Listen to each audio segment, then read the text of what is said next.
Summertime lemonade. Oh, that camera is not level. Hey, welcome back to Bigelow Woodcraft. I'm Jerry, and thanks for stopping by. If you're new to the channel, we're splitting firewood today. We're gonna get a basket of red oak and black oak split up today. I have an outdoor boiler, so I don't have to split them like roadside stand lumber or firewood. Using the HD SuperSplit. Two 90-pound flywheels in there. It's a kinetic splitter, 2.5 to 3 second cycle time, and we're going to just get flying today. This thing's been sipping gas. I don't know how much fuel's in this. Let's take a look. Are we going to run out this time?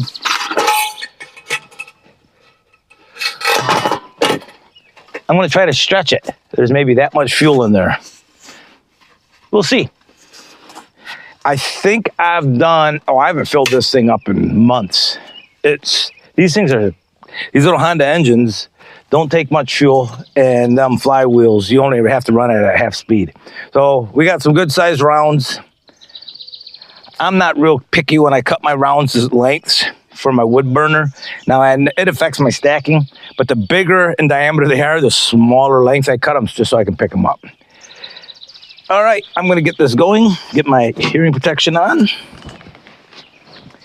If I had failed to mention it, it's 60 degrees in West Michigan, 1st of July today. Absolutely fantastic. I don't know where June went, but we'll go with it. So we're gonna get our rick of firewood cut, and I have 2 helpers out here today. And you've met him once before last summer. This is my grandson, Crew. He's 1 year on June 8th. Right, Crew? He's got a saw out here helping Grandpa and Grandma here, and he's just having a happy day. He just learned to walk, so he's got some newfound freedoms, so we're excited for him. He's doing a good job. And he already likes to pretend to cut. Yep. So, Crew, thanks for your help. And my wife's a Rolling Stone fanatic, I suppose. Everything she owns is Rolling Stones. Not everything, but I have a few. All right, Crew. Right. Grandpa's got to get to work. Can I have a kiss? Come on, come on. All right, he's being shy. There, maybe that. Mwah. Okay. All right, let's get back to work.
we got our basket full today. Like I said, I'm trying to get one of these baskets done a week. Terry, this is for 25-26 winter, not next season. I am full for next season. One of you asked me, thought I was full. I'm making hay when the sun shines, like that video I had a week or two ago. So this is pretty heavy for the tractor. I mean, it's not real bad. I pick it up. Much more than this, though, it gets pretty heavy. I think it would make a 330-gallon tote. It would pick it up, this tractor, but it would be borderline. So thanks again for all the new awesome subscribers. I truly appreciate all the views all of you are giving me. It's truly appreciated. The channel's been growing a little bit. We're excited about it, and it makes it fun for me. I really enjoy coming out here talking to you guys and having a good time with you guys. I know it's kind of sounds weird, but I feel like you're here with me. So guys, thanks for coming along. Hope you liked the content. If you did, smash that thumbs up button. And if you feel inclined, hit the subscribe button and share it with a friend.